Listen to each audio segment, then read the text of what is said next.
وہ طاقت آپ کی روح کو پرواز دیتی ہے اور اگلوں کے لیے تسخیر کا کام دیتی ہے۔ اور اگر آپ پھٹ گئے تو بم کے پھٹنے سے کیا ہوتا ہے؟ تباہی آتی ہے۔ جب آپ پھٹیں گے یا میں پھٹوں گا تو معاشرے میں تباہی آ جائے گی۔ تو اس کے لیے آپ دو چیزوں کا اہتمام فرمائیں۔ ایک اپنی زبان کی حفاظت فرمائیں۔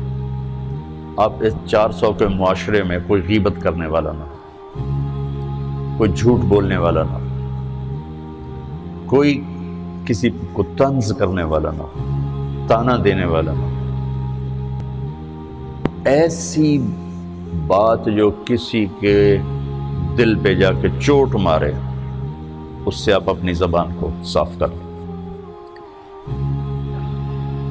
کبھی اس پہ قابو پا سکیں گے، کبھی نہیں، کبھی رہ جائے گا، کبھی ہو جائے گا۔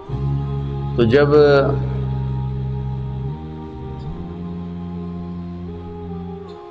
ہاتھ سے نکل جائے بات تو پھر اللہ نے ہمارے لیے توبہ کا دروازہ رکھا ہے۔ 2 نفل پڑھو، اللہ سے معافی مانگو، جس پر زیادتی ہو اس سے جا کے معافی مانگو، اس سے آپ کی مزاج میں ٹھہراؤ آ جائے گا۔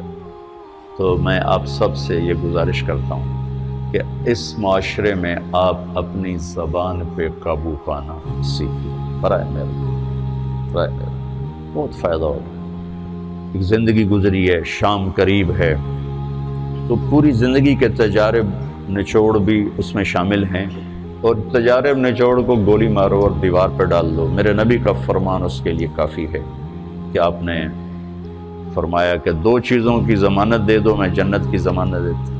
ایک تمہارے جو 2 جبڑوں کے درمیان ہے، ایک تمہاری 2 ٹانگوں کے درمیان ہے، اسے پاک کر لو، میں جنت کا ضامن بن جاتا ہوں۔ اور معاذ بن جبل سے فرمایا کہ تمہیں پورے دین کا نچوڑ بتاؤں؟ کہ جی کیا؟ تو آپ نے اس حدیث کو میں نے پتہ نہیں ہزاروں لاکھوں دفعہ بیان کر دیا ہے، اور ہر دفعہ بیان کیا ہے کہ اچھا یہ ایسے کر کے کیوں فرمایا؟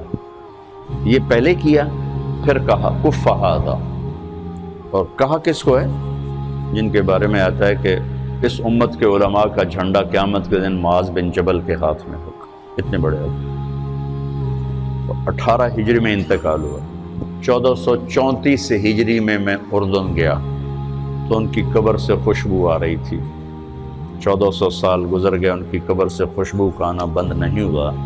اتنے بڑے آدمی کو کیسے سمجھایا؟ بچے کی طرح۔ معاذ اس زبان کے قابو۔ تو آپ سب کو، اپنے آپ کو بھی کہتے ہیں،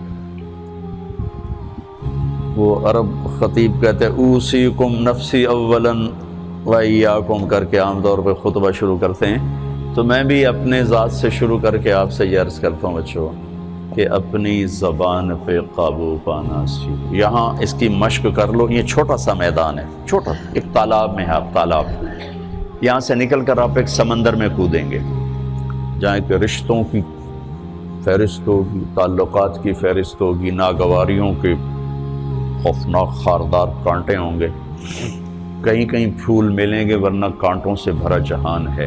اگر آپ نے یہاں پریکٹس کر لی تو پھر آپ اس میدان میں جا کر انتہائی خوبصورت معاشرے کا فرد بن جائیں گے۔